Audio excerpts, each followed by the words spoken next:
ഇവിടെ മുതൽ കണ്ടോ, ഇതാ ഹൈലൈറ്റ്. ഞാൻ കഴിഞ്ഞ ദിവസം ഒരു വീഡിയോ കണ്ടു, ഗംഭീര കോമഡി ആയിട്ടൊരു വീഡിയോ. അത് കണ്ട ശേഷം ഞാൻ നിങ്ങളോട് കഥ പറയാം. വന്നേ നമുക്ക് നോക്കാം. എനിക്കെല്ലാം മനസ്സിലായെന്ന്. എന്ത്? ഇനി റിലീസാൻ പോകുന്ന നമ്മുടെ ലാലേട്ടന്റെ എമ്പുരാന്റെ ആക്ഷൻ രംഗങ്ങൾ ചിത്രീകരിക്കാനായിട്ട് പൃഥ്വിരാജ് യൂസ് ചെയ്ത ക്യാമറയാണ് ഇത്. നീ എത്ര പുളു വേണമെങ്കിലും അടിച്ചോ, പക്ഷെ കേൾക്കുന്നവർ കൂടി ദഹിക്കണം. എനിക്ക് വായി തോന്നുന്ന ക്യാമറ. ഇനി റിലീസാൻ പോകുന്ന നമ്മുടെ ലാലേട്ടന്റെ എമ്പുരാന്റെ ആക്ഷൻ രംഗങ്ങൾ ചിത്രീകരിക്കാനായിട്ട് പൃഥ്വിരാജ് യൂസ് ചെയ്ത ക്യാമറയാണ് ഇത്. പെരുന്നുണകളുടെ മഹാരാജാവ്, ദി കിങ് ലയർ.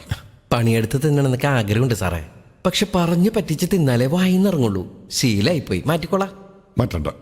ഇന്ത്യയിൽ തന്നെ ഇതൊരൊറ്റ പീസേ ഉള്ളൂ. ഈ ക്യാമറയ്ക്ക് ഒരു ക്യാമറാമാന്റെ ആവശ്യമില്ല, ഫുള്ളി റോബോട്ടിക്സിലാണ് ഈ സാധനം വർക്ക് ചെയ്യുന്നത്.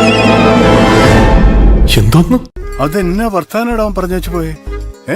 ബോട്ട് എന്ന് പറഞ്ഞൊരു എക്യുപ്മെന്റ് ആണ്. എമ്പുരാൻ എന്നുള്ള സിനിമയ്ക്കകത്ത് ഈ സാധനം ഉപയോഗിച്ചിട്ടില്ല.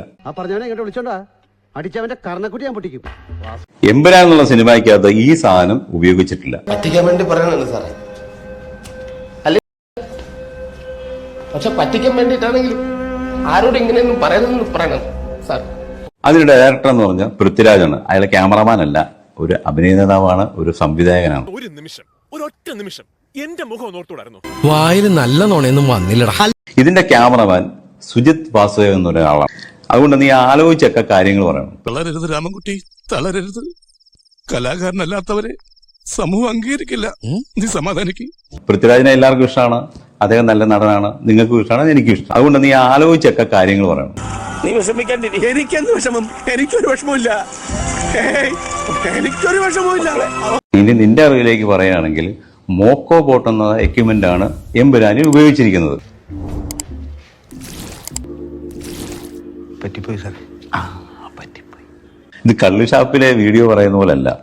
പാച്ചേട്ടാ അവമാനിക്കരുത്, ഞാൻ നല്ലൊരു കുടുംബത്തിൽ പറഞ്ഞവനാണ്. നീ നല്ല കുടുംബത്തിൽ പറഞ്ഞു, ഞാൻ പിന്നെ മറ്റേ കുടുംബത്തിൽ പറഞ്ഞാണല്ലോ. വിവരമില്ലായ്മ ഒരു കുറ്റമല്ല. അത് ഇങ്ങനെയുള്ള കാര്യം പറയുമ്പോൾ ഒന്ന് ആലോചിച്ച് ശ്രദ്ധിച്ച് ചെയ്യുന്നത് വളരെ നല്ലതാണ്. ചേട്ടാ അപമാനിച്ചേ ഞാൻ പോയിക്കോട്ടെ. അപമാനത്തിന് തന്നെ അപമാനമാണ് നീ.